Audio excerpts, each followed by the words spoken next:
The story begins with a young girl named Ellie. She has a deep passion for fashion design and dreams of becoming a successful fashion designer one day. Along with fashion, she also has an interest in music. Ellie is single and lives with her grandmother Peggy in their home. Ellie's mother was also a fashion designer, but sadly she passed away after taking her own life. Since then, Ellie has been living with her grandmother. However, Ellie is not like everyone else. She has a unique ability. She can see spirits, and one of the spirits she often sees is her mother's. After some time, Ellie receives some wonderful news. She has been accepted into a fashion college in London. Both Ellie and her grandmother are overjoyed, as this is a big step toward her dream. Peggy warns Ellie that big cities like London are full of different kinds of people, and not all of them are good. She advises Ellie to be careful and keep her distance from certain people. She also tells Ellie not to share her ability to see spirits with anyone, as it might make things difficult for her. Despite her concerns, Peggy encourages Ellie to follow her dreams and become a fashion designer. Excited about her new journey, Ellie packs her bags and boards a train to London. After arriving, she settles into her campus accommodation, where she meets her new roommate, Jocasta. At first, Ellie joins Jocasta and some other girls for a night out. However, when Ellie steps into the washroom, she overhears Jocasta talking badly about her to the others. Hurt and disappointed, Ellie decides to cut ties with Jocasta and start spending time alone. While walking through the city, Ellie notices an old man staring at her with a strange smile, making her feel uneasy. Later, when she returns to her room and tries to sleep, she finds it difficult because of the loud party happening outside. At the party, Ellie meets a boy named John, who is kind and friendly to her. Unlike Jocasta, he treats her nicely, making her feel a little more comfortable. However, Ellie has already decided that she doesn't want to stay in the campus dorm anymore. She begins searching for a new place to live. While looking for a room, Ellie finds an apartment where an older woman named Miss Collins lives. She speaks to Miss Collins and asks if she can rent a room there. Miss Collins agrees but lays out a few house rules. She also tells Ellie that she must pay 2 months' rent in advance because many people who stayed there in the past left without paying. Ellie accepts the conditions and decides to stay because she really likes the place. That night, Ellie relaxes by playing classical music before going to sleep. As she drifts off, something strange happens. She dreams of being in the past. She finds herself in the year 1960, standing outside a club called Café de Paris. Inside the club, Ellie looks into a mirror and is shocked to see a different woman staring back at her. She soon realizes that in her dream, she is not herself. Her name is not Ellie, but Sandy. The woman in the reflection, Sandy, is confident, stylish, and full of ambition. Ellie watches as Sandy boldly approaches a man in the club and expresses her dream of becoming a singer there. After some time, Sandy meets Jack, the charming and confident manager of the club. Jack is handsome and charismatic, and there is an instant attraction between them.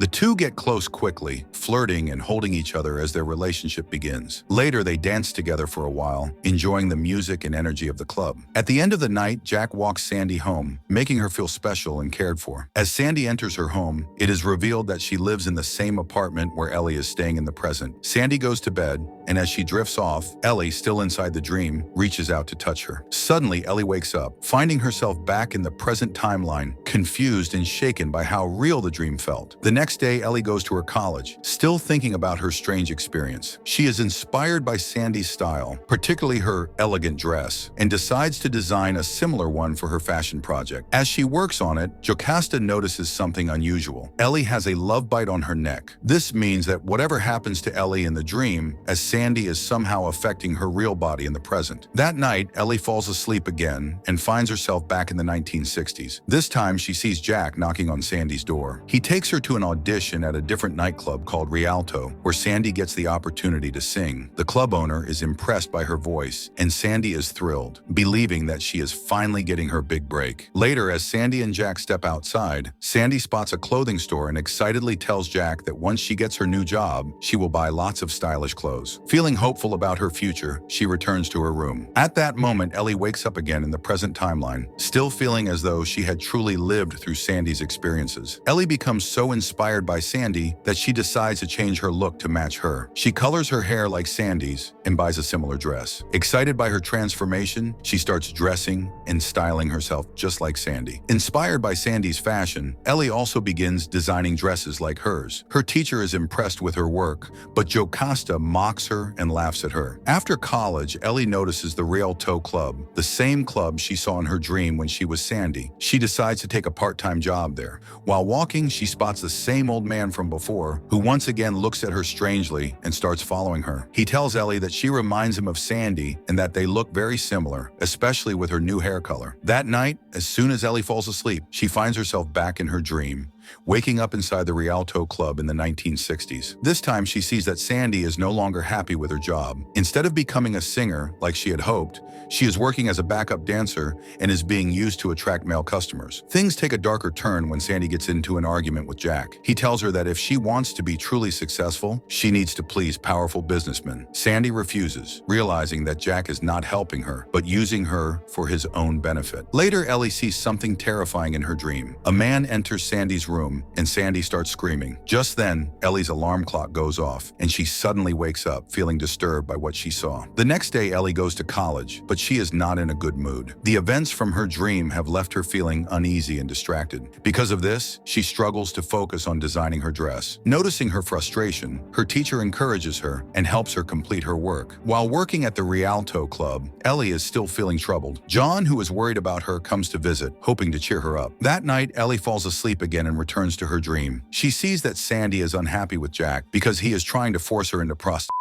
Ellie witnesses disturbing visions of Sandy meeting different businessmen, realizing that she is being controlled and used. After those men leave, Sandy meets a police officer named Lindsay. Unlike the others, Lindsay is kind to her. He tells Sandy that she doesn't belong in a place like this and that she deserves a better life. He also warns her to stay away from Jack, as he is dangerous. However, Sandy does not take Lindsay's words seriously and ignores his advice, choosing to stay with Jack despite everything. Ellie wakes up in her dream and finds herself surrounded by the spirits of the businessmen who once tried to take advantage of Sandy. Terrified by these visions, she becomes afraid to sleep and starts staying late at college to avoid going back to her room. Noticing that Ellie is extremely distressed, John invites her to a Halloween party to cheer her up. However, while dancing, Ellie once again sees the spirits, making her panic. John tries to comfort her, and later they go to Ellie's room, where they start getting close. But suddenly, Ellie has a terrifying vision. She sees Jack stabbing Sandy to death. Just then, Miss Collins enters and asks John to leave. The next morning, Ellie apologizes to Miss Collins and asks if a girl named Sandy ever lived there, and if she was murdered in the house. Miss Collins denies knowing anyone named Sandy and insists that nothing like that ever happened there. Later, while working on her dress at college, Ellie suddenly sees Sandy covered in blood. Terrified, she runs out of the classroom. As she rushes through the corridors, she once again sees the same ghostly figures chasing her. In her panic, she ends up right in front of Jack's ghost. At that moment, she encounters the same old man she had previously seen at the Rialto Club. Convinced that he is connected to Sandy's murder, Ellie immediately goes to the police station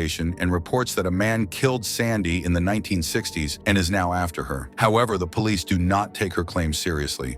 Determined to prove the truth, Ellie decides to gather evidence on her own. She heads to the library and researches unsolved cases from the 1960s. She discovers that several businessmen from Rialto Club and Café de Paris mysteriously disappeared during that time, and no one knows what happened to them. While at the library, John arrives and returns Ellie's bag, which she had left at college. Feeling overwhelmed, Ellie finally confides in him. She tells John that she can see ghosts and explains everything that has been happening to her. Suddenly, the lights go out and Ellie sees the spirits again. In her panic, she attempts to attack one of the ghosts, but John stops her, because in reality, she was about to harm Jocasta. Realizing what just happened, John chases after Jocasta, trying to calm the situation and help Ellie understand what is really going on. On her way, Ellie sees Sandy's spirit and starts following her. But suddenly, the other spirits appear and block her path. Later, while working at the nightclub, Ellie notices that the old man is already there waiting for her. Hoping to get a confession, she secretly turns on her phone's recorder. However, the old man surprises her by saying that he didn't kill Sandy, someone named Alex did. After saying this, he leaves. Ellie runs after him, but before she can reach him, he gets hit by a car and dies. The club owner comes out and reveals that the old man was actually a former police officer named Lindsay. Realizing she was wrong about him, Ellie feels guilty and decides she no longer wants to stay in London. She plans to return to her grandmother's house and asks John for help. He agrees and they go to her room to pack her belongings. When they arrive, Ellie tells John to wait in the car and to come inside if she doesn't return in 15 minutes. Inside, Miss Collins greets Ellie and offers her tea to calm her down. It is then revealed that Miss Collins knows Ellie went to the police about Sandy's murder, and a policeman had recently come to her house to investigate. Miss Collins then reveals a shocking truth. Her real name is Alex, which means she was actually Sandy all along. She explains that the vision Ellie saw of Jack trying to kill her was not true. In reality, it was Sandy who killed Jack. He had promised to make her a singer, but instead tried to force her into prostitution.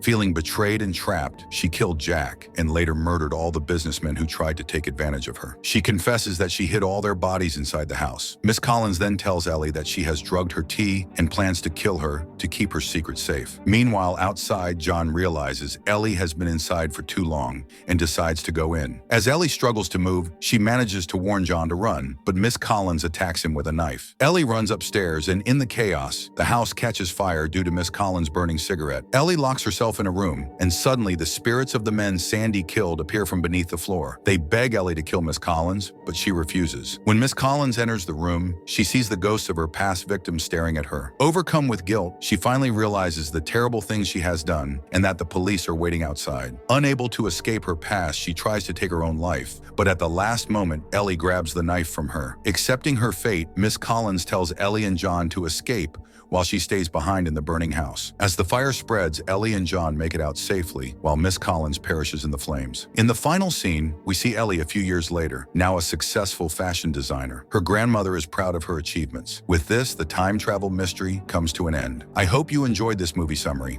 If you liked the video, don't forget to leave a like and a comment. I'll be back soon with another great movie. Until then, take care, and thanks for watching.